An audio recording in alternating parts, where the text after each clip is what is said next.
ассалому алайкум бинандаҳои азизу арҷманд, нашри навбати барномаи иттилоотии ахборро бо сахи ман аз телевизиони Тоҷикистон оғоз менамоем. имрӯз асосгузори сулҳу ваҳдати миллӣ, пешвои миллат, президенти ҷумҳурии Тоҷикистон муҳтарам Эмомалӣ Раҳмон бо сафари корӣ ба шаҳри Ваҳдат ташриф оварданд. нахуст дар кӯчаи Сомониёни шаҳри Ваҳдат бо иштироки пешвои миллат муҳтарам Эмомалӣ Раҳмон бинои истиқоматии 10 ошиёна ифтитоҳ карда шуд. дар ошиёнаи якуми бинои хуштарҳу замонавӣ коргоҳи дузандагӣ, нуқтаи фурӯши армуғон, матоъҳои миллӣ ва намунаҳо аз ҳунарҳои мардумӣ мавҷуд буда, мағозаи хӯрокборӣ низ ҷойгир мебошад. гузориши хуршедаи Наҷмиддин ва Фирдавсӣ Бобоназар.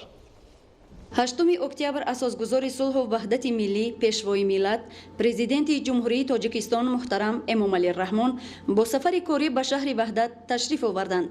пешвои миллатро сокинони шарафманду меҳнатқарини шаҳр гарму самимӣ истиқбол гирифтанд.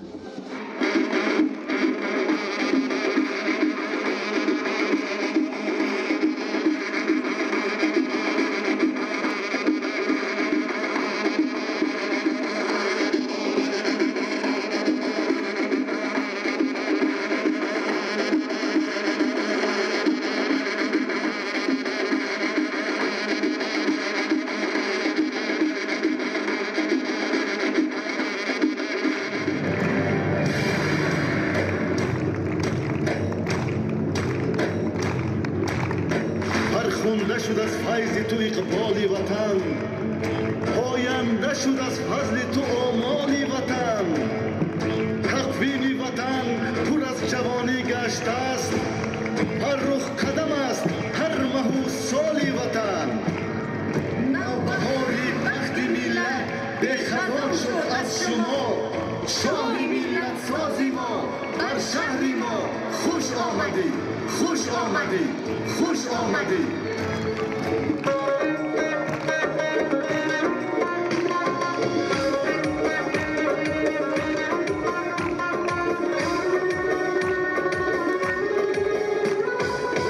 قسم به آب و خاکی تو، کنار گرم و پاکی تو.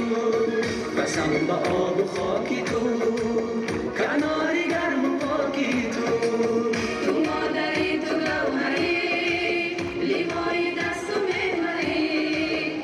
تو مادری تو گوهری، لیوای دست و محوری. با پیشوا به سربری عزیزی تاجیکان قسم، با آب و خاکی پاکی تاجیکان قسم. با پیشوا به سربری عزیزی تاجیکان قسم، با آب و خاکی پاکی تاجیکان قسم.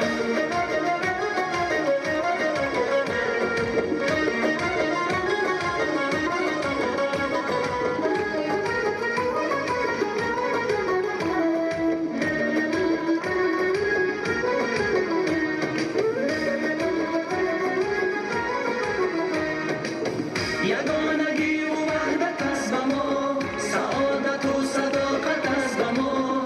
به نام این وطن قسم قسم، چون این وطن مقدس است به ما. یگانگی و وحدت است به ما، سعادت و صداقت است به ما. به نام این وطن قسم قسم، چون این وطن مقدس است به ما. قسم به روحی رفتگان قسم، به نام خلق جاویدان قسم. همه کنار این وطن شود، همیشه در وفای این وطن. قسم به روحی رفتگان قسم، به نام خلق جاویدان قسم. همه کنار این وطن شود، همیشه در وفای این وطن. به پیشوا به سربری عزیزی تاجیکان قسم،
нахуст пешвои муаззами миллат муҳтарам эмомалӣ раҳмон дар кӯчаи сомониёни шаҳри ваҳдат бинои истиқоматии 10 ошиёнаро ки бо тарҳи зебову муосир бунёд гардидааст ифтитоҳ намуданд.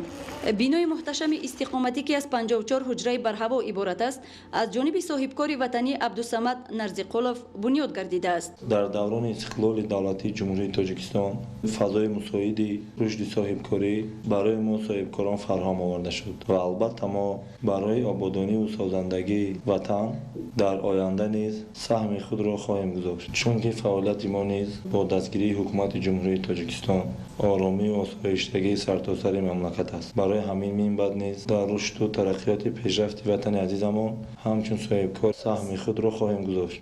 дар ошиёнаи якуми бинои хуштарҳу замонавӣ коргоҳи дузандагӣ нуқтаи фурӯши армуғон, матоъҳои миллӣ ва намунаҳо аз ҳунарҳои мардумӣ мавҷуд буда мағозаи хӯрокворӣ низ ҷойгир мебошад.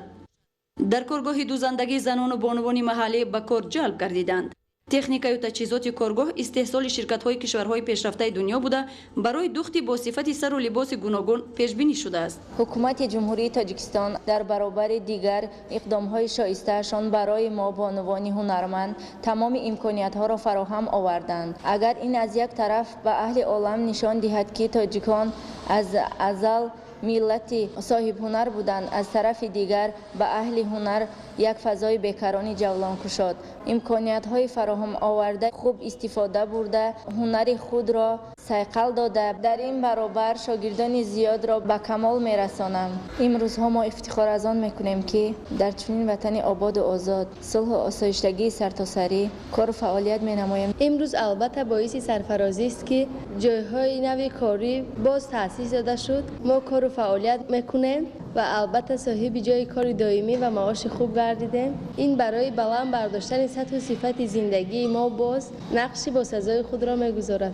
бо бунёд гардидани сехи дузандагӣ гӯшаи ҳунарҳои мардумӣ ва маркази савдою хизматрасонӣ дар маркази шаҳри ваҳдат зиёда аз 30 ҷойи кори доимӣ таъсис ёфта сокинон бо маоши хуб таъмин гардиданд. ин ҳама ғамхориҳои ҳукумати ҷумҳурии тоҷикистон мебошад. мо бонувону ҷавондухтарон тавонистем ки дар ҳамин кишвари ободу осоишта кору фаъолият намоем. ҳамаш бо шарофати истиқлоли ватани ободу озод аст ки рӯз аз рӯз беҳбудиҳо шуда истодааст. гулшукуфоӣ низ дар ватан дида мешавад. имрӯз боз як бинои боҳашамате дар шаҳри ваҳдат обод гашт ки ин ҳам бошад барои яке аз ободӣ як гӯшаву канори диёрамон мебошад. бояд қайд кунам ки дар даврони соҳибистиқлолӣ аз ҷониби ҳукумати ҷумҳурии тоҷикистон дастгирӣ нисбат ба мо занон духтарон бениҳоят хоса аст ва таваҷҷӯҳи зиёде нисбати мо дида мешавад.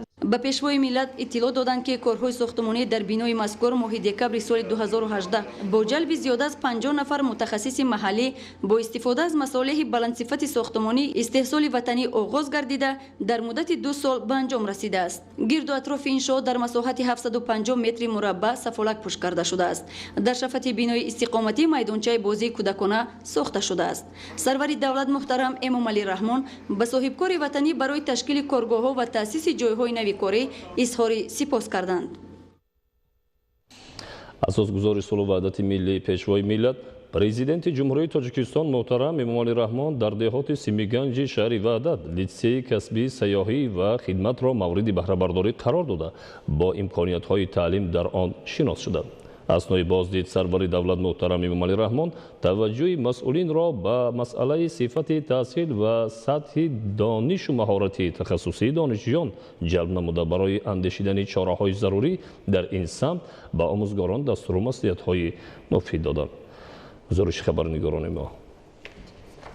дар деҳоти симиганҷи шаҳри ваҳдат асосгузори сулҳу ваҳдати миллӣ пешвои миллат президенти ҷумҳурии тоҷикистон муҳтарам эмомалӣ раҳмон литсеи касбӣ сайёҳӣ ва хидматро мавриди баҳрабардорӣ қарор дода бо имкониятҳои таълим дар он шинос шуданд. иттилоъ дода шуд ки корҳои навсозӣ дар иншооти мазкур соли 2018 оғоз гардида муассиса дар доираи талаботи ҷории таълимӣ сохта мавриди истифода қарор дода шуд. литсеи мазкур аз ҷониби оилаи зокировҳо дар доираи тадбирҳои солҳои рушди деҳот сайёҳӣ ва ҳунарҳои мардумӣ бунёд гардида дар он ҷавонон آنان از روی خدمت رسانی‌های گوناگون بخش سیاحی و توریسم صاحب اختصاص می‌شوند. با مقصد سهمگذاری در یکی از بخش‌های مهم کشور یعنی ساحه سیاحی تیار و با بازار مهنت وارد نمودن متخصصان کسبی ساحه سیاحی و اینچنین بلند برداشتن سطح زندگانی شهروندان لیسه مذکور تأسیس داده شد. عین حال ما خوانندگان را از روی 8 اختصاص туроператор, турагент, راهبلد، سیستم کامپیوتری و اینترنت تکنولوژیا، آشپز، قنات، آشپز طعام‌های خارجی قبول کرده ایم. غیر از این در مؤسسه کورس‌های کوتاه مدت تشکیل کرده شده است. از روی اختصاص‌های پیش خدمت، خدمتگزار مهمانخانه، آشپز، دوزنده، آموزش زبان‌های روسی، انگلیسی و آلمانی. ضمن بازدید تاکید گردید که در مجموع در لیسه کسبی سیاحی و خدمت از روی 8 اختصاص تعلیم راه اندازی شده، مؤسسه امکانیت دارد که 500 نفر را به آموزش فرا گیرد. مؤسسه تحصیلات ابتدایی کسبی دارای 23 صنفخانه بوده، 3 آزمایشگاه مجهز دیگر نیز در داخل آن تشکیل شده است. در آزمایشگاه‌های زمانوی تعلیم گیرندگان نازکی‌های خدمت رسانی و آراستن دسترخوان، طرز آماده کردن شیرینی و دیگر انواع خوردنی را از بر نموده برای تحصیل گیرندگان سیستم کامپیوتری و اینترنت تکنولوژی صنفخانه علایده که با کامپیوترهای حاضر زمان و دیگر جهاز ضروری تامین میباشد تشکیل گردیده است. با در نظر داشت اعلام گشتن سالهای 2019 2020 سالهای رشد دهات سیاحی و هنرهای مردمی و حل مشکلات‌های اقتصادی اجتماعی و تأسیس جایهای کاری، امروز لیسه کسبی سیاحی و خدمت برای تیار نمودن متخصصان ساحه سیاحی مورد استفاده قرار داده شد. لیسه مذکور با تکنولوژی معاصر مجهز گردانده شده، مقصد خود را برای تیار متخصصان ساحه و بلندبرداری سطح خدمترسانی در انفراساختورهای نوبنیاد سیاحی روانه کرده است. محض با تیار نمودن متخصصان بلند اختصاص ساحه ما میتوانیم مقدار سیاحان را سال از سال زیاد و برای رشد باثبات کشور سهمگذار باشیم. اطلاع داده شد که موافق به طلبات بازار مهنت در لیسه شهروندان از روی اختصاص‌های آشپز قنات، راهبلد، توراپراتور توراگنت، سیستم کامپیوتری و اینترنت تکنولوژیا، حسابدار با دانستن کامپیوتر و دوزندگی به کسب آموزی فرا گرفته می‌شوند. توجه خاصه به مسئله صاحب کسب نمودن دختران و زنان خانه‌نشین و به شغل ظاهر گردیده، در این زمینه در مؤسسه نو کورس‌های کوتاه مدت 2 ماه تشکیل گردیده است. فعلا از حساب نفران به شغل 5 گروه برای تحصیل در کورس‌های کوتاه مدت تشکیل گردیده است. میخواهم اینداری خود را به حکومت جمهوری برسانم که برای ما جوانان آینده ساز ملت چنین لیسه با شکوه نوی زمانوی را افتتاح نموده اند. غمخواری و دستاوردهای حکومت جمهوری نظررس است. محض این غمخواری های حکومت جمهوری ما را وادار می سازد که برای آبادی و گل و گلفشانی وطن عزیزم سهم خود را گذاریم.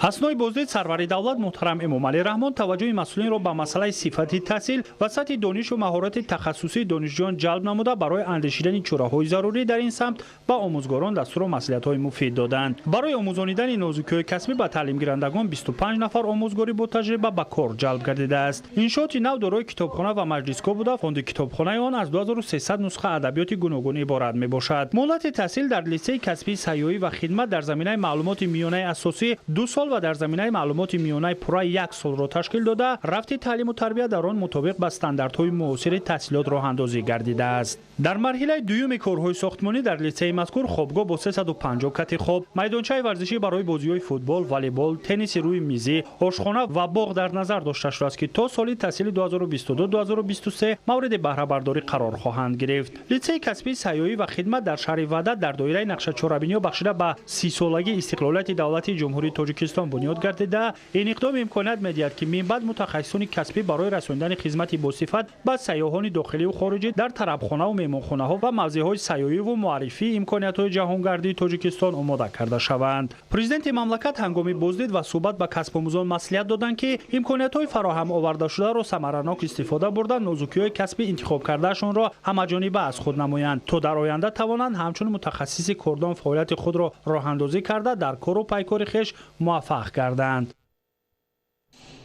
در ادامه سفر کاری به شهر وحدت اساسگزار صلح و وحدت ملی پیشوای ملت پرزیدنت جمهوری تاجیکستان محترم امامعلی رحمان با رفت نشأونمای زراعت تیرماهی در خواجگی‌های دهقانی نجات икромҷон 1, ойби, зулфия, бахтиёр ва фирӯз дар деҳоти чуянгарони шаҳри ваҳдат шинос шуда аз намоиши маҳсулоти кишоварзӣ дида намуданд.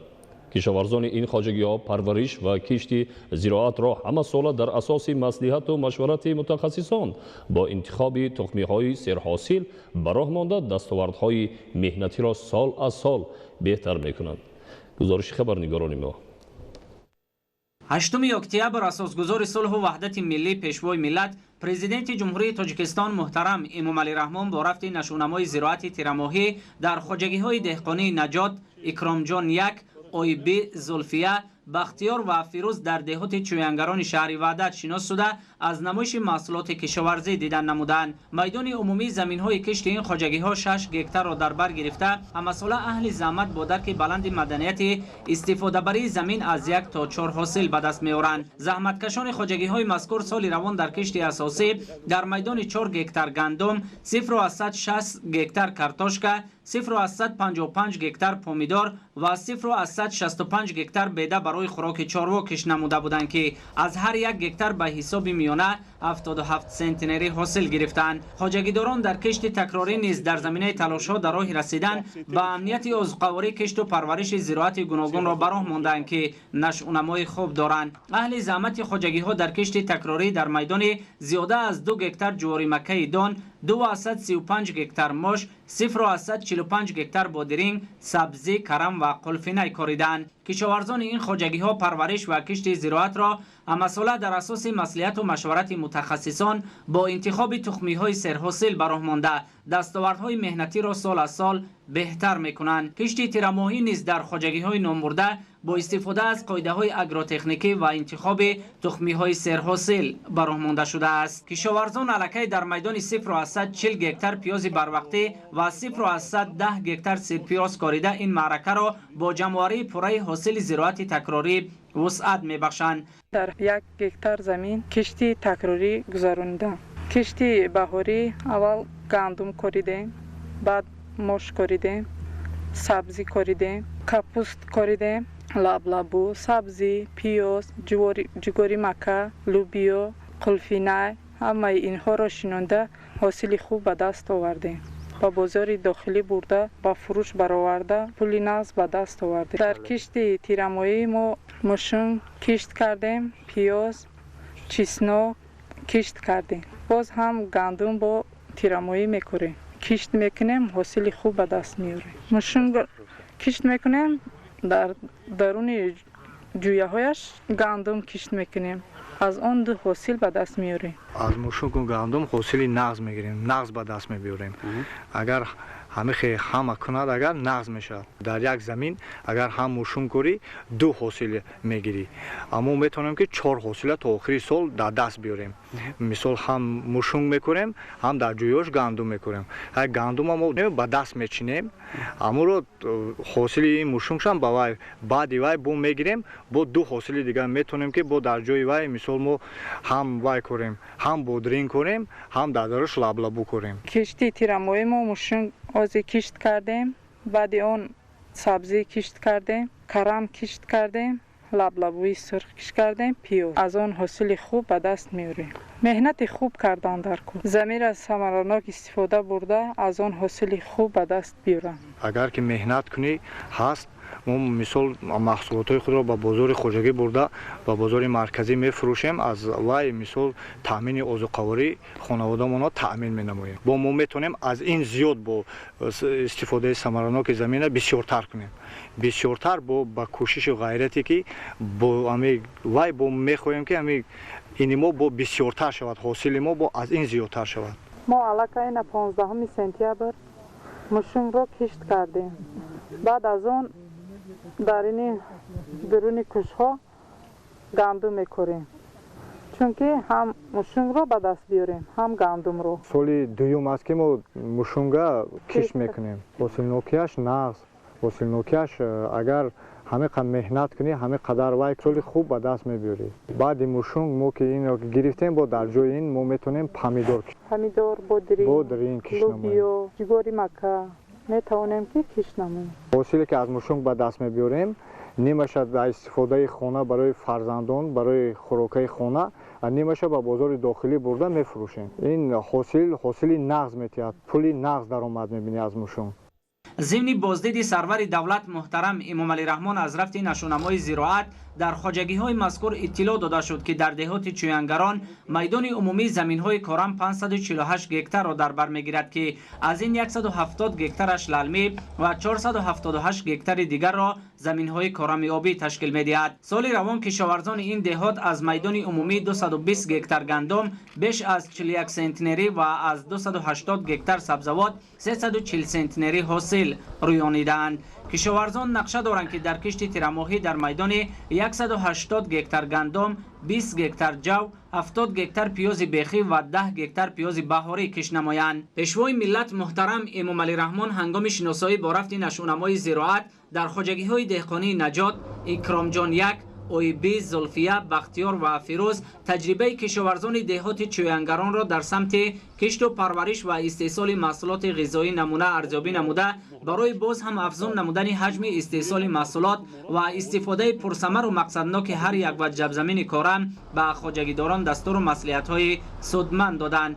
در اختیار ما 1 گکتر زمین واگذار کرده شده است. در موسم امسال از تمام نوع غله‌دان‌ها، گندم، موش، نوع‌های گوناگون لوبیا، جواری مکه کشت کرده است. کرم، کارتوشکا، پیاز، پمیدور، گشنیج کشت کرده حاصل دیدخوار رویاندیم.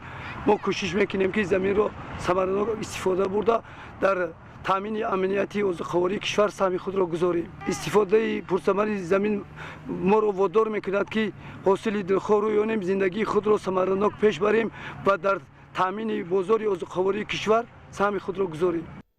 در همین جا راهبر دولت از نمایش محصولات کشاورزی در خواجگی های دهقانی شهری وحدت دیدن نمودند.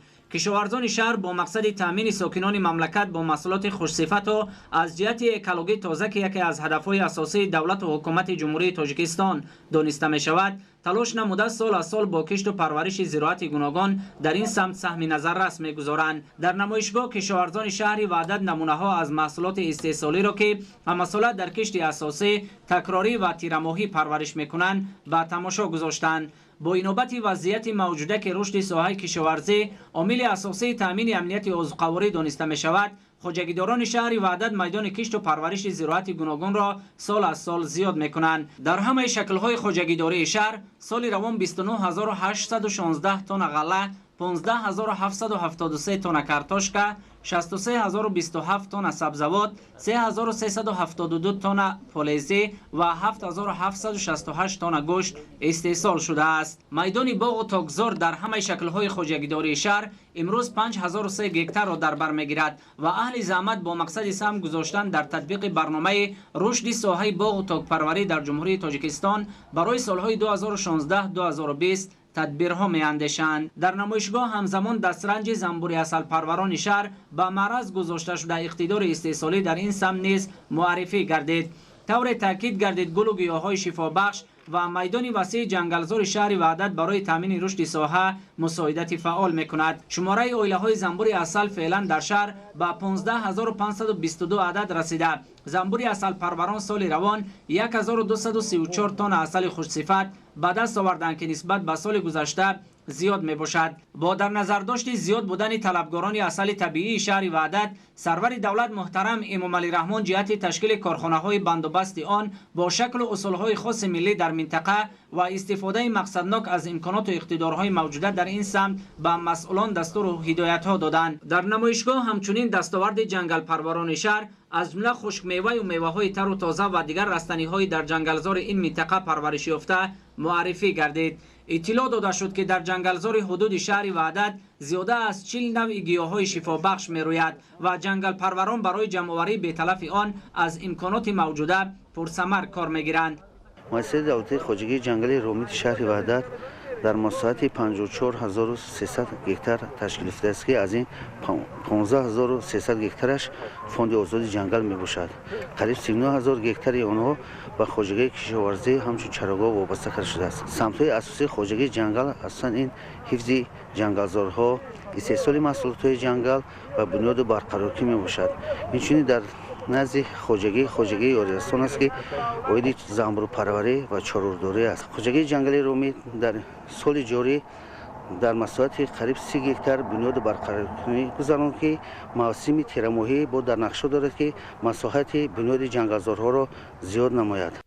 در گوشه دیگری نمایشگاه زیاده از 20 نمون نهال آرایشی و همیشه سبز که در کارخانه واحد دولتی نهال پرور نزد اگنتی خواجگی جنگل جمهوری تاجیکستان در شهر وحدت پرورش می‌یابند به معرض گذاشته شد. در شهر وحدت همچنین 11 خواجگی انفرادی نهال پرور فعالیت دارد که همساله در موسم نهال شینانه در تامین ساکنان با نهال‌های همیشه سبز آرایشی و میوه دهنده سهم نظررس می‌گذارند. راهبر دولت محترم امامعلی رحمان ضمن صحبت با مسئولان و نهال پروران شهر برای استفاده از تجربه پیشرفته کشورهای دیگر در این سمت تامین ساکنان با نهال‌های میوه دهنده و همیشه سبز و گل و بوته‌های آرایشی دستور و مصلحت‌های سودمند دادند. در نمایش امروزه که با اشتراک پیشوای معظم ملت برگزار گردید ما توانستیم 20 نمودی نو نهال‌های همیشه سبز آرایشی و سایه‌افکن را پیشنهاد نماییم. نوع بوته‌ها و نهال‌هایی که از دیگر مملکت‌ها به مملکت ما وارد میشد تصمیم گرفتیم که همین نوع نهال‌ها را زینه به زینه ما پرورش نماییم و برای آبادانی و سرسبز و خرم گردانی دیارمون سهم خودمون گذاریم. برای تامین ساکنان کشور برای بنیاد باغ‌ها ما همه طرفه نهال‌ها پرورش می‌نماییم که با آب و اقلیم جمهوری مطابق بوده و در آینده همین نوع‌ها را ما برای مانده ایستاده ایم. پیشوای ملت محترم امامعلی رحمان همزمان با هنر والای زنان و بانوان که با پختن نانهای لذیذ و طعمهای گوناگون ملی مشغول بودند شناس شده به هنر آنها بهای ارزنده دادند. زنان و بانوان شهر وحدت دستور و هدایت‌های همیشگی سرور دولت را در سمت آموزش نازکی‌های هنر نامپذیر و جلب توجه جوان دختران برای از خود کردن نازکی‌های آماده نمودن همه گونه طعم‌های ملی سرمشق کار قرار دادند. راهبر دولت محترم امامعلی رحمان با انابت وضع فعلی جهان توجه مسئولان و خواجگیداران شهر وحدت را برای تامین اهالی مملکت با محصولات خودی جلب نموده جهت افزایش دادن حجم تولید محصولات با گردش درآوردن زمین‌های نو، راه‌اندازی اصول‌های معاصر بندوبست محصولات و ذخیره مواد غذایی برای دوره‌های من بعده دستور و هدایت‌های سودمند دادند. امروز با اشتراک اساسگزار صلح و وحدت ملی پیشوای ملت پرزیدنت جمهوری تاجیکستان محترم امامعلی رحمان در شهر وحدت زیرایستگاه برقی 110-20-10 کیلوولته و خط انتقال برقی 0.4 کیلوولته در مسافه 53 کیلومتر که برای 9 دهه دهات رامید در نظر داشته شده است مورد استفاده قرار داده شد. بنیاد انفراساختاری برقی و متناسباً وسیع گردیدن امکانیت بنیاد انفراساختاری سیاحی و استفاده تجهیزات معاصر در این موضع سیاحی جهت جلب بیشتر سیاحان داخلی و خارجی نیز زمینه مساعد فراهم می‌آورد. 8 اکتبر سال 2020 اساسگزار صلح و وحدت ملی پیشوای ملت پرزیدنت جمهوری تاجیکستان محترم امامعلی رحمان در شهر وحدت زیرایستگاه برقی 110-20-10 کیلوولت و خط انتقال برقی 0.4 کیلوولت در مسافه 53 کیلومتر برای 9 دهه دهات رامید را مورد استفاده قرار دادند. تطبیق لایحه بنیاد زیرایستگاه برقی 110-20-10 کیلوولت و خط انتقال برقی 0.4 کیلوولت در مسافه 53 کیلومتر برای دسترسی مردم دهات به نیروی برق نگرانده شده امکان فراهم آورد که ساکنان دهات رامید، دهه‌های کاخو، دیودره، ناوک پایان، ناوک بالا، پوشنداج، ویستان، دشت مزار، غوزغیف و پیچف در مجموع 9 دهه عبارت از 3100 نفر اهالی اولین بار دوام سالهای طولانی استقامت در این موضع به نیروی برق دسترسی پیدا نمایند. ما ساکنان کوهستان دره رامید جماعت دهاتی رامید شهر وحدت خرسندیمان امروز حد و کنار ندارند. گذشتگان ما مقصد داشتند که صاحب برق گردند ولی به مقصدشان آنها نائل نگشتند. ما نبیرگان آنها به این مقصد آنها نائل گشتیم. خرسندی ما حد و کنار ندارد. دهه‌های دوردست کوهستان روز تا روز آباد گشته ایستادند. از آن جمله دهه ما این تحفه بزرگ است به جشن استقلالیت به مردم کوهستان دره رامید. ما این تحفه آن را قدردانی نموده برای آینده وطن خود زحمت میکشیم. نسل آینده کوشش میکند که وطنمان را روز از روز از اینم آباد و زیباتر گرداند. از دوره شوروی گذشتگان و پدر و مادر و بابای ما در این دهه زندگی میکنند.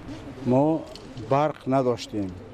راه автомобилгарди байни қишлоқҳо мошин ногузар буд. бо шарофати истиқлолият ва сиёсати пешгирифтаи давлату ҳукумати тоҷикистон роҳи 60 километра то кони Пакруд ҳамвор карда шуд. мардум бо шарофати сиёсати ваи давлати тоҷикистон صاحبی برق شد. من چخیلی حاضر میبینیم برق در خانه ها روشنی داده ایستاده است. مبلغ عمومی گرانت اگنتی کره اوید به همکاری بین المللی 60 میلیون سومانی را تشکیل داده. برای کارهای ساختمانی زیرایستگاه برقی 110-20 کیلوولت رامید، خطای انتقال نیروی برقی 110-20 کیلوولت و 0.4 کیلوولت، نصب حسابکنک‌های الکترونی برقی و خدمت‌رسانی‌های مشاوری جهت نظارت تطبیق لایحه روانه گردید. مردم شکرگزار شهر وحدت ساکنان دهه‌های دهاتی رامید به سرور دولت برای تحفه ارزشمند اظهار سپاس نمودند، زیرا اکنون با شرافت استقلالیت و سیاست سازنده راهبریت دولت و حکومت کشور روشنی و گرمی به خاندان هر یک ساکن دهه‌های این منطقه وارد شد. امروز خرسندیم همه مردم شهر وحدت خصوصا ساکنان جماعت دهاتی رامید حد و کنار ندارد. در دهه دوردست جماعت دهاتی رامید صاحب برق شد. ما مردم جماعت دهاتی رامید متحد گشته به متانت و شجاعت و جسارت مادرانه به پیش میبریم. ما شکرانه از استقلالیت میکنیم، شکرانه از وحدت میکنیم. در این منطقه یک انشاءات بزرگ عظیم نیروگاه ایستگاه برقی ساخته به استفاده داده شد که زیاده از 10 محاله های حدود جماعت دهاتی رامید که سالهای دراز از قوی برق از روشنایی محروم بودند صاحب روشنایی نور گردیدند. کارهای ساختمانی را غالب آزمون ساختمانی شرکت وطنی جمعیت سهامی گشاده تاجیک گیدر الکترومنتاژ به انجام رساند. ورودی تجهیزات‌های برقی، کارهای ساختمانی و وصل نصبی تجهیزات‌های برقی از طرف شرکت وطنی جمعیت سهامی گشاده تاجیک گیدر الکترومنتاژ وصل نصب گردیده است. در دایره لایحه یک عدد ترانسفورماتور قوگی با توانایی 10000 کیلوولت آمپر، ترانسفورماتور احتیاجات خودی با توانایی 63 کیلوولت آمپر، گروه وصلک‌های الگازی 110 کیلوولت، گروه جداکنک‌های 110 کیلوولت، گروه ترانسفورماتورهای جریان 110 کیلوولت، گروه ترانسفورماتورهای شدت 110 کیلوولت و دستگاه تقسیماتی پوشیده 20 کیلوولت، دستگاه تقسیماتی پوشیده 10 کیلوولت وصل نصب گردیده است و اینچنین در دایره لایحه زیرسازگاه برقی نوبنیادی رامید 110-20 کیلوولت برای دهه‌های جماعت رامید بسنده می باشد و با برقی بلندصفت تامین کرده می شود. در رابطه تطبیق لایحه 46 نفر کارمند با کار و معاش خوب تامین بودند.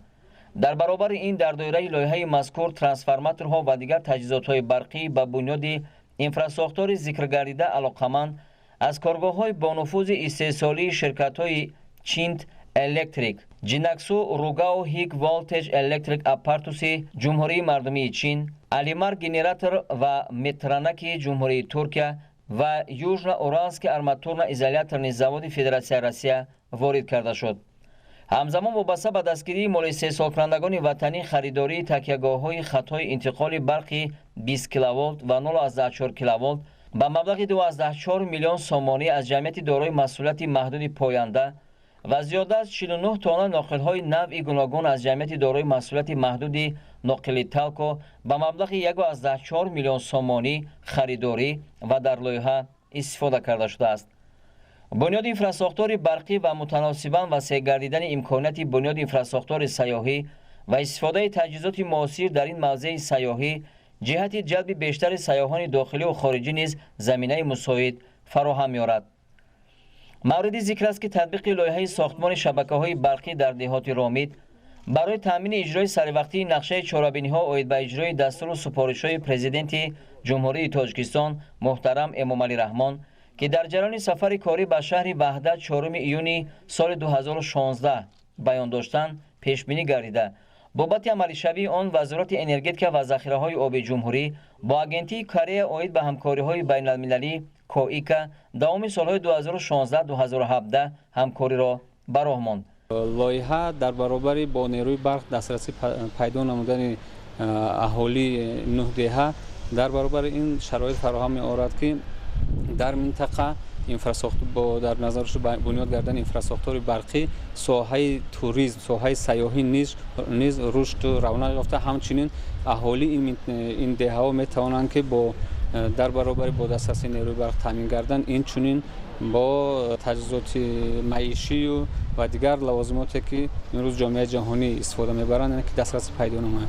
در دایره لایحه مذکور با مبلغ‌گذاری آگنتی کره اید به همکاری بین‌المللی برای برق تامین کنی 9 دهه دهات رامید ساختمان یک عدد زیرسگاه برقی 110-20-10 کیلوولت با نصب یک عدد ترانسفورماتور، ساختمان تخمینا 500 متر خط انتقال برقی 110 کیلوولت، ساختمان 46 از 175 کیلومتر خط انتقال برقی 20 کیلوولت با نصب 810 عدد تکیه‌گاه‌های آهن و بتونی، ساختمان 15 کیلومتر خط‌های انتقال برقی 0.4 کیلوولت با وصل نصب 428 عدد تکیه‌گاه در همه دهه‌های ذکر گردیده، نصب 9 عدد نقطه‌های ترانسفورماتوری 20 0.4 کیلوولت با نصب نظام حساب نیروی برق اجرا گردید.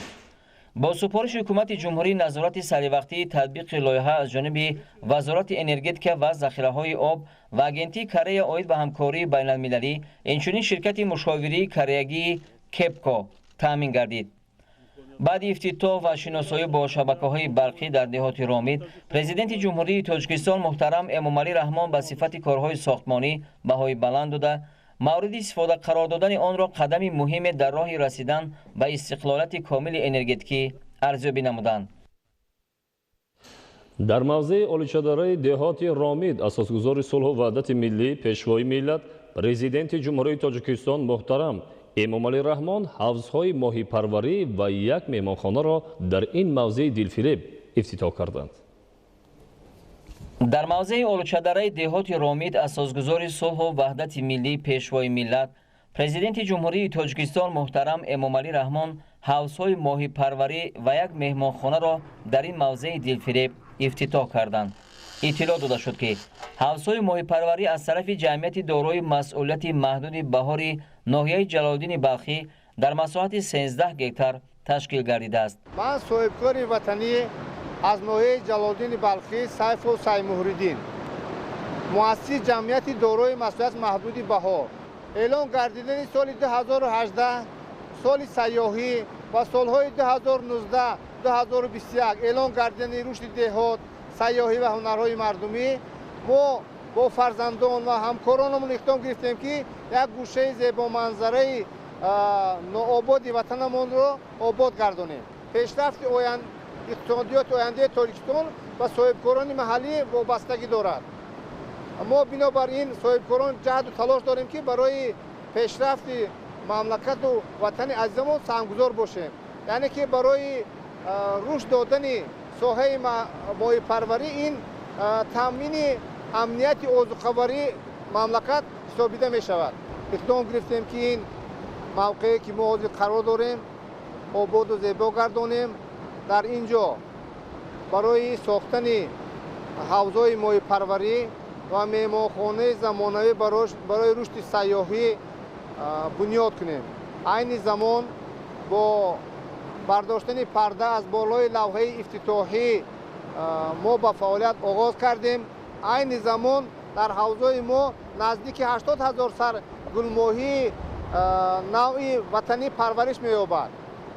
ما نیت داریم که سال جاری 30,000 کیلوگرم این ماهی نادر را به فروش براریم و سال آینده باشد نقشه داریم که 60,000 کیلوگرم نه 60 تن به فروش براریم و نقشه آینده ما برای زیاد کردن این ساحه خیلی نظررس می باشد. این همه مهنت های ما برای سزاوار استقبال گرفتن 29 سالگرد جشن استقلالیت بود. برای در سال آینده که ما 30 سالگی استقلالیت وطنمون را قید میکنیم ما با فرزندانمان اقدام گرفتیم که در سال آینده عدد حوض‌هایمان را به 70 عدد رسانیم، یعنی که 50 حوض دیگر باز آباد کنیم و استحصالاتمان را زیاد کنیم و بعدا در ناحیه جلال‌الدین بلخی در اون جایی که ما کلان شده به وای رسیدیم یک مکتب برای در دو بس خواندن 800 نفر خواننده عبارت از 16 صنفخانه ساخته مورد استفاده قرار دهیم و نزدیک 2 کیلومتر راه جماعت را منفرش نماییم. کارهای ساختمانی در این موضع از ماه ینور سال 2018 آغاز گردیده بود. از سال 2019 اینجانب در این موضع در 21 حوض ماهی پروری که مساحتشان از 60 تا 160 متر مربع می باشند، ماهی‌های گلماهی نوهای رنگارنگ، радужný، дарёгӣ، речной ва тилоранг, янтарни парвариш карда мешаванд. барои дар оянда васеъ кардани фаъолияти моҳипарварӣ дар мавзеи олучадараи деҳоти ромид сохтмони ҳавзҳои нав идома дорад.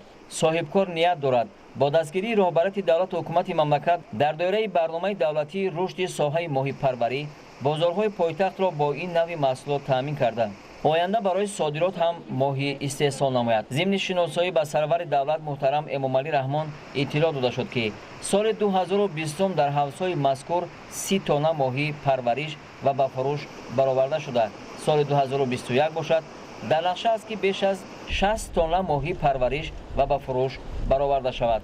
ҷамъияти дорои масъулияти маҳдуди баҳори ноҳияи Ҷалолиддини Балхӣ ки роҳбарияшро соҳибкори ватанӣ Саид Муҳриддин Сайфов ба ӯҳда дорад, бо ширкати Алер Акваи Ҷумҳурии Полша ҷиҳати дастрас намудани хӯрокаи моҳӣ шартномаи ҳамкорӣ бастанд. дар вақти сохтмони маҷмӯаи моҳипарварӣ ва истироҳатии баҳор зиёда аз 100 нафар сокини маҳаллӣ бо кор ва маоши хуб таъмин буданд. акнун баъди ифтитоҳи маҷмӯаи моҳипарварӣ ва истироҳатӣ 50 нафар ба кор ҷалб шуданд. ҳамаи масъулияи сохтмонии ватанӣ буда барои ободу зебо кардани як минтақаи вайрону валангор ва ноободи соҳили дарёча истифода гардидааст. дар даромадгоҳи ҳамин мавзеъ аз тарафи соҳибкор як иншооти сеошона дорои сардхона барои 100 тонна маҳсулот, ошхона ва меҳмонхона бунёд карда шудааст. дар даромадгоҳи маҷмӯаи моҳипарварию истироҳатӣ ба сарвари давлат лоиҳаҳои иншооти мазкур ва дурнамои кори ҷамъияти дорои масъулияти маҳдуди баҳор муаррифӣ гардид. иттилоъ дода шуд ки айни замон соҳибкори ватанӣ дар ноҳияи Ҷалолиддини Балхӣ 16 синфхонаи иловагӣ барои дар ду баст ба таҳсил фаро гирифтани 800 нафар хонандаро бунёд карда истодааст. баъди ифтитоҳи ҳавзҳои моҳипарварӣ дар мавзеи олучадараи деҳоти ромити шаҳри ваҳдат сарвари давлат муҳтарам Эмомалӣ Раҳмон бинои меҳмонхонаи навро мавриди истифода қарор доданд. бино аз 2 ошона ва 50 ҷойи қабули меҳмонон иборат буда бо ҳамаи шароитҳои зарурӣ таъмин мебошад.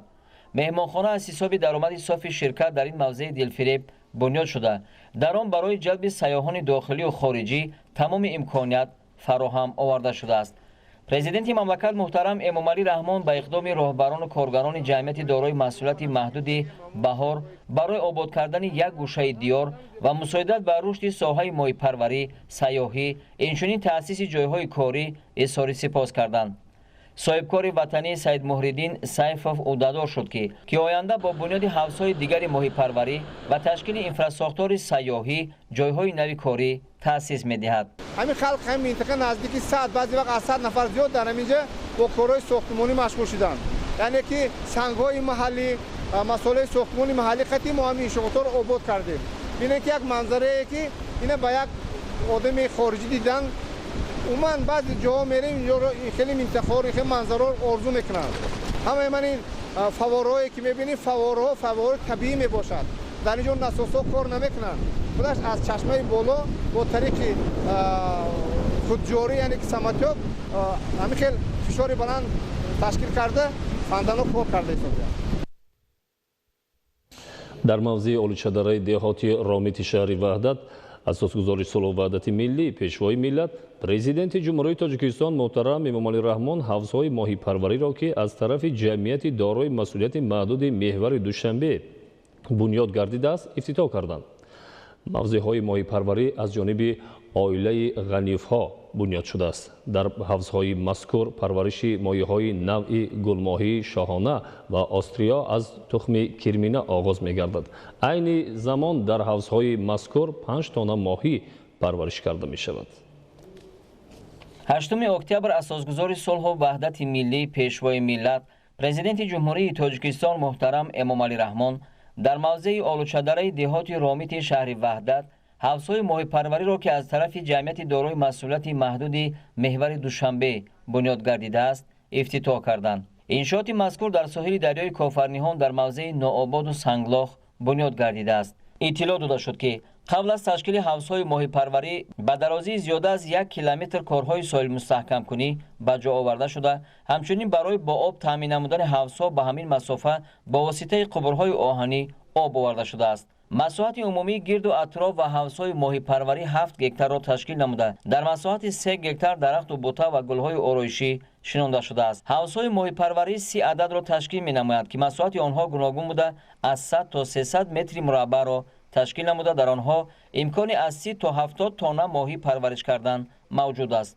дар ҳавзҳои мазкур парвариши моҳиҳои навъи гулмоҳии шоҳона ва асётра аз тухми кирмина оғоз мегардад. айни замон дар ҳавзҳои мазкур 5 тонна моҳӣ парвариш карда мешавад. зимни шиносоӣ бо шароити парвариши моҳӣ дар ҳавзҳо ба сарвари давлат иттилоъ дода шуд ки дар оянда дар назди ҳавзҳои моҳипарварӣ коргоҳи коркарди моҳӣ низ ташкил карда мешавад. ёдовар мешавем ки соҳибкор роҳбари ҷамъияти дорои масъулияти маҳдуди Меҳвари Душанбе Комилҷон Ғаниев ки дар соҳаи моҳипарварӣ таҷрибаи хуб дорад, аз соли 2019 дар кӯли Муъминобод фаъолияти моҳипарвариро оғоз намуданд ва 25 сентябри соли 2020 президенти ҷумҳурии Тоҷикистон муҳтарам Эмомалӣ Раҳмон бо фаъолияти он шинос шуда буданд. ғанизода Комилҷон, роҳбари ҷамъияти дорояш масъулияти маҳдуди Меҳвари Душанбе. ҷамъияти мо соли 2019 ҳамин соҳаи моҳипарвариро тасмим гирифтем ки ба роҳ монем. бори аввал вақте ки ҷаноби олӣ ташрифашон дар ноҳияи Муъминобод буд, таъкид карданд ки дар ҳавзи Муъминобод ба ғайр аз обёрии заминҳои кишоварзӣ боз соҳаи моҳидориро ҳамро ба роҳ монанд.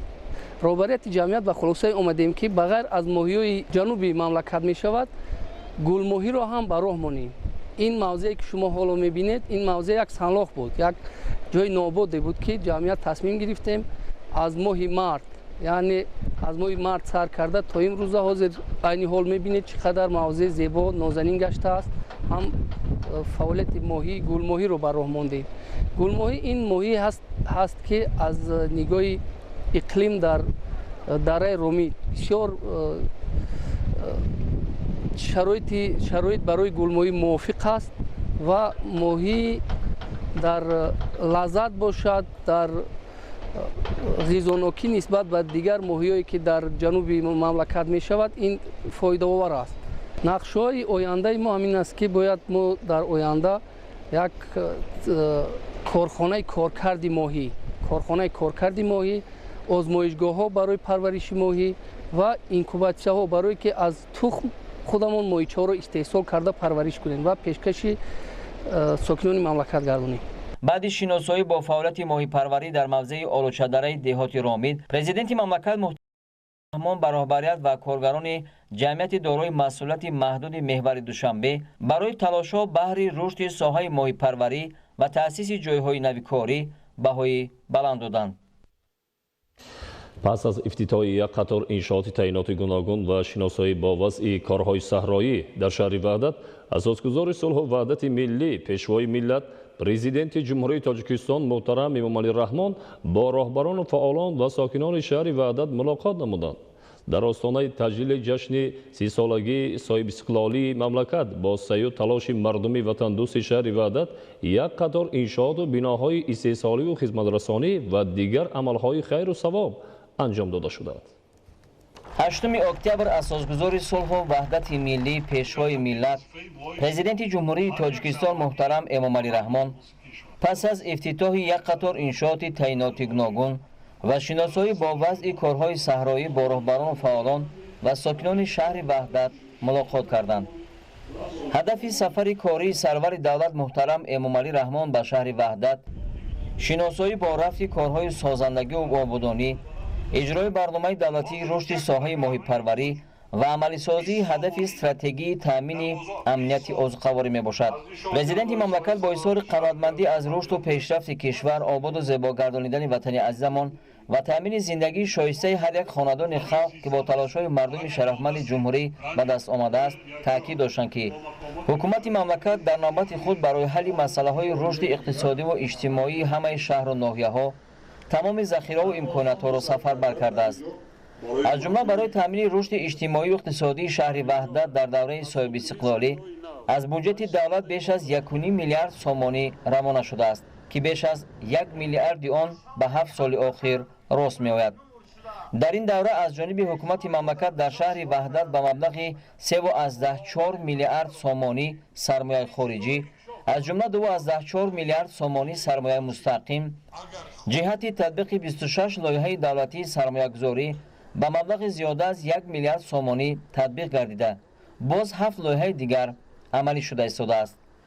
در آستانه تجلیل جشن 30 سالگی صاحب استقلالی کشور عزیزمان با سعی و تلاش مردم وطن دوست شهر وحدت، یک قطار انشاءات و بناهای استحصالی و خدمت رسانی و دیگر عملهای خیر و ثواب انجام داده شدند. در دایره نقشه به استقبال جشن تصدیق گردیده در شهر وحدت بنیاد و از نوسازی 612 انشاءات و بنا پیش بینی شده است.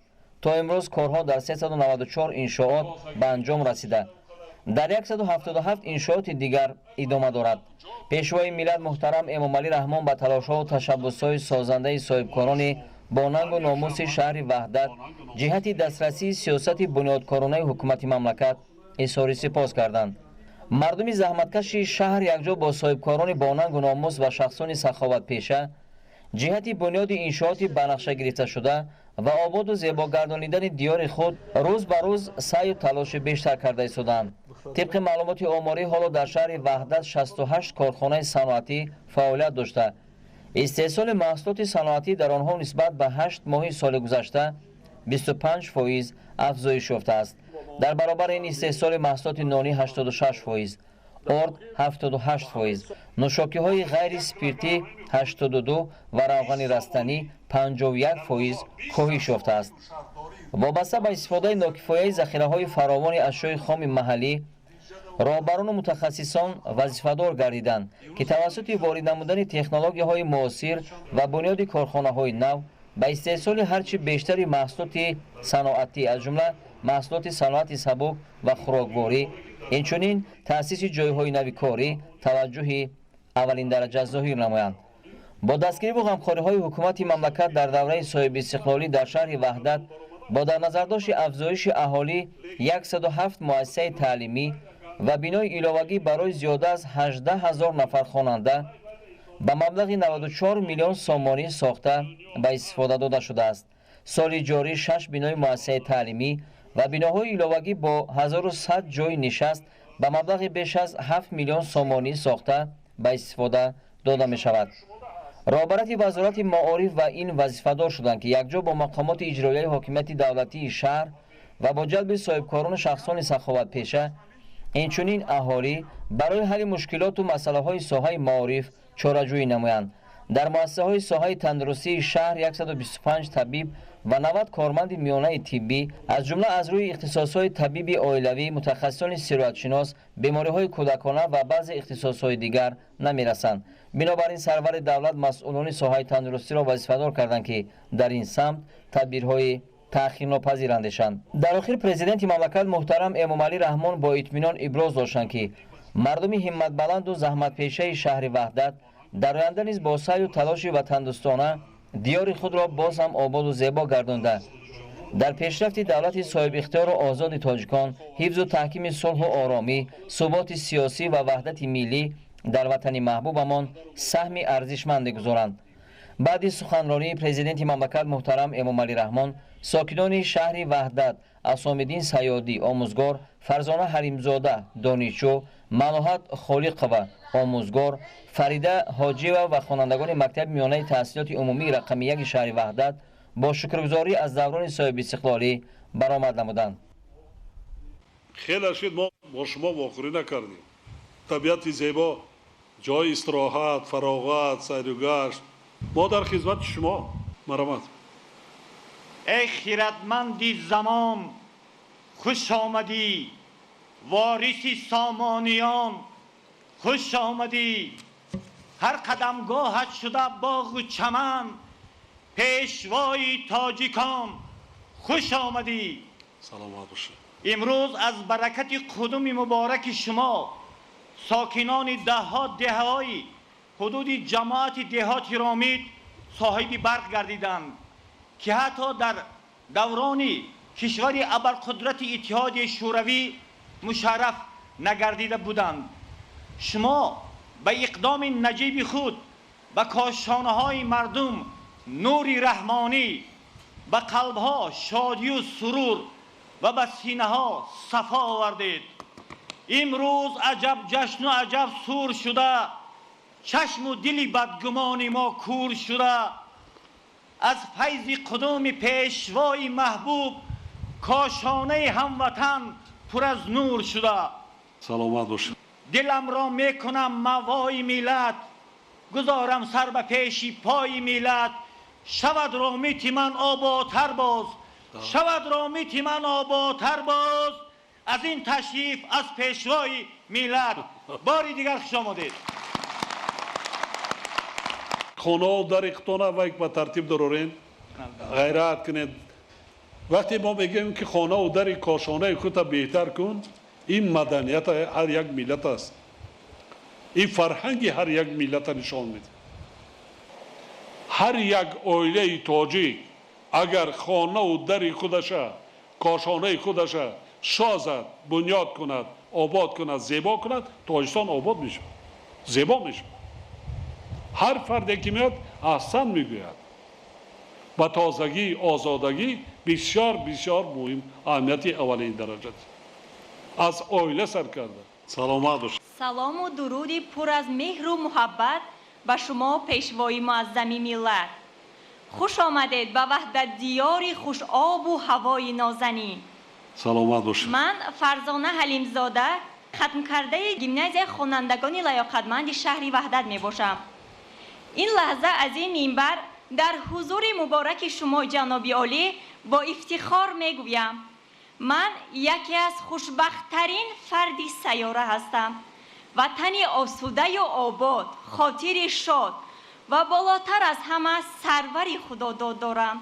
سروری که هستی خیش را بهر رشد و ترقیات دولتش، سعادت و خوشبختی ملتش بخشیده، با جسارت و مهارت و عدالتش دل اهل عالم را به دست آورده است. سروری که خورشیدآسا به هر یک ذره نظر می اندازد و در وجودش نور و گرمی می بخشد. من نیز یکی از آن ذره هستم که از فیض سیاست خیرتمندانه شما بهره‌ور گردیده، در جواب غمخواری های شما با آموختن علم و هنر صادقانه کمر بستم. زیرا با فضل و هنر گردیدن نسل ما جوانان تمنای همیشگی شما می باشد. خوشبختانه در دوام تحصیل گیرنده استیپندیای پرزیدنتی، جایزه‌دار آزمون جمهوریوی از فن زبان و ادبیات تاجیک گردیدم و نهایت امسال گیمنازیای خوانندگان لیاقتمند شهر وحدت را با مدال طلا ختم نموده توسط مرکز ملی تستی دانشجوی دانشگاه دولتی طبی تاجیکستان به نام ابوعلی ابن سینا گشتم. احسان دکتر جان. احسان. محترم جناب عالی، باز یک بار دیگر از نام کل جوانان دیار وحدت خوش آمدید گفته تمنای خیش را با این دو شاه بیت شیخ مصلح الدین سعدی شیرازی ابراز می نمایم. ای بلند اختر خدایت عمر جاویدان دهد، آنچه بهروزی و پیروزی در آن است آن دهد. ای مبارک روز هر روزت به کام دوستان، دولتی نو در ترقی باد و دشمن جان دهد. خوش آمدید محترم جناب عالی. احسان آفرین. آره دانشجوی کورس یکم شدی؟ بله دانشجوی کورس نه از خوند دخترم، نه از خوند. تشکر. نه از خوند. آینده اگر مدال طلا خط گیمنازی را ختم کرده باشه، نقص کن ساحه علم حرکت کن آینده تاجیکستان در دست نورسان و جوانان امروزه است ما وظیفه داریم که آنها را تربیت کنیم خوب تربیت کنیم صاحب دانش علم صاحب کسب و هنر شوند خب آینده وطن خود را دولت خود را صاحبی کرده توانند آباد کرده توانند همین است وطن داری وظیفه مقدس پدر و مادر هم تربیت فرزند است رحمت گو پدر و مادرتون برای چنین فرزندی تربیت کرده گشت سلامت باش موفقیت ассалому алейкум асосгузори сулҳу ваҳдати миллӣ пешвои муаззами миллат президенти ҷумҳурии тоҷикистон муҳтарам ҷаноби олӣ ман омӯзгори синфҳои ибтидоии муассисаи таҳсилоти миёнаи умумии рақами 3 шаҳри ваҳдат холиқова малоҳат мебошам таи 2 сол аст ки ба таълиму тарбияи насли наврас машғул ҳастам ҳамчун омӯзгори ҷавон миннатдории худро ба шумо ҷаноби олӣ барои дастгирии ҷавонон махсусан кормандони соҳаи маориф баён менамоям аз баракати сиёсати бунёдкоронаву созандаи шумост ки шаҳри ваҳдат дар 5 солаи охир зиёда аз 20 муассисаҳои таълимӣ бунёди биноҳои баландошёна ва маъмурию хизматрасонӣ ҳусни шаҳрро хеле ва хеле афзудаанд мо ҷавонон ҷонибдори сиёсати бунёдкоронаву созандаи шумоему ба он пайравӣ менамоем ин лаҳза аз ин минбар ба ҳар як фарди кишварам бо ин чанд мисра шеъри шоир гуфтаниям ба ин марди худо аз ҷону дил шукрона бояд кард дуои давлату ҷонаш ба ҳар як хона бояд кард ҳама умр эътирофи хизматаш мардона бояд кард ба роҳи сулҳ рафта зиндагӣ аҳлона бояд кард хуш омадед пешвои муаззами миллат шумо кай тамом кардед соли 2019 2019 куҷоро хатм кардед донишгоҳи давлатии омӯзгори тоҷикистонро падару модарат ҳаст саломи моро бирасонед саломат бош ассалому алайкум асосгузори сулҳу ваҳдати миллӣ пешвои миллат президенти маҳбуби кишвар муҳтарам ҷаноби олӣ шуморо ба ваҳдатдиёри зебову ҳамешабаҳо хушомадед мегӯям ман хоҷаева фарида хонандаи синфи 11-уми муассисаи таҳсилоти миёнаи умумии рақамияки шаҳри ваҳдат муҳтарам пешвои тоҷикони дунё падари ғамхор роҳбари оқилу доно мо ҷавонон фахр аз он мекунем ки худованд ба мо сарвари бузургу некхоҳ ва ғамхорро насиб гардонидааст аз файзи қадамҳои шумо шаҳри ваҳдат ҳамчун як гӯшаи хоки поки тоҷикистони азиз рӯз аз рӯз ободу зебо гашта истодааст бояд қайд намуд ки шумо бо талошҳои ҷонисоронаатон миллатро аз парокандашавӣ ва тоҷикистони азизро аз нобудшавӣ наҷот додед ин аст ки мардуми шарифи тоҷикистон шуморо пешвои худ интихоб намудаанд шумо пешвои маҳбуб ва муаззаму мӯътабари миллатед чӣ хеле ки шоири ҳамдиёрамон шодравон мирзо файзалӣ баён намудаанд вақте ки тоҷикистон дар хоку хун ниҳон буд фармонравои мутлақ дорандаи камон буд пиру ҷавони кишвар ларзон зи бими ҷон буд сарсону хонавайрон аз дасти ҷоҳилон буд ту омадӣ ба майдон эй пешвои миллат гашти ба рӯзи сахтӣ мушкилкушои миллат ای قهرمان ملت، زور و توان ملت، گردی در شپیوند جانت به جان ملت.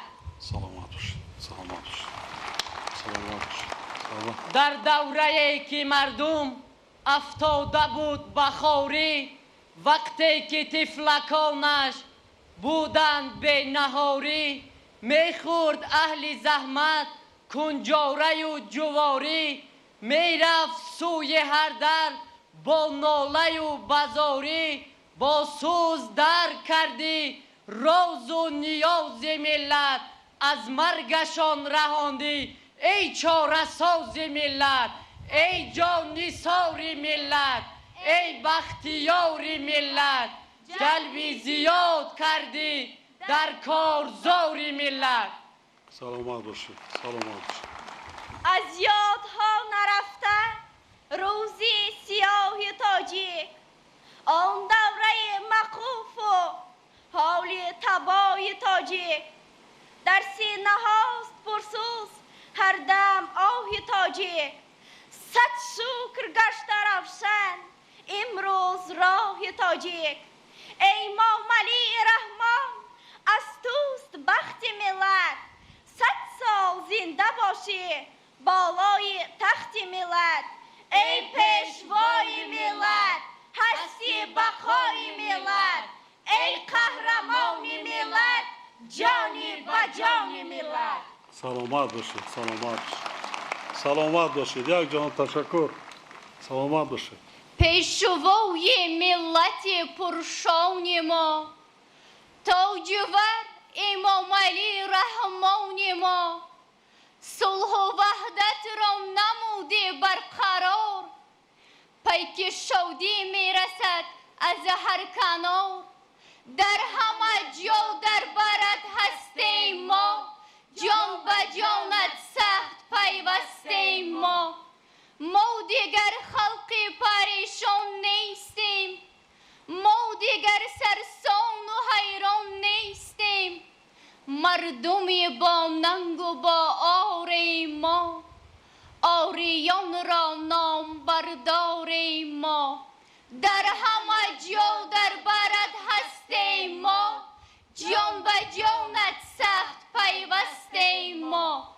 خوش آمده جناب عالی. سلامت با پیشوای ملت، با پیشوای ملت، با پیشوای ملت. یک جان تشکر. یک جان تشکر. سلامت باشید. سلامت باشید. فرزندان عزیز ناز خوانید با علاقت خونتان. بگذار که هرچی آرزوی آمالی که در قلب‌هایتان است همه را نصیبتان گرداند. از همه مهمش تیجی امانی، صلح و ثبات سیاسی، وحدت ملی، این مقدسترین افتخار ملت تاجیک و دستاورد ملت تاجیک است. یک جهان تشکر برای پیشوازگیری صمیمیتان. سلامت باشید. خوشبخت باشید. тамошобинони азизу арҷуманд, ин буд барномаи тиловати ахбор. хайр, тансияту хонобод бошед.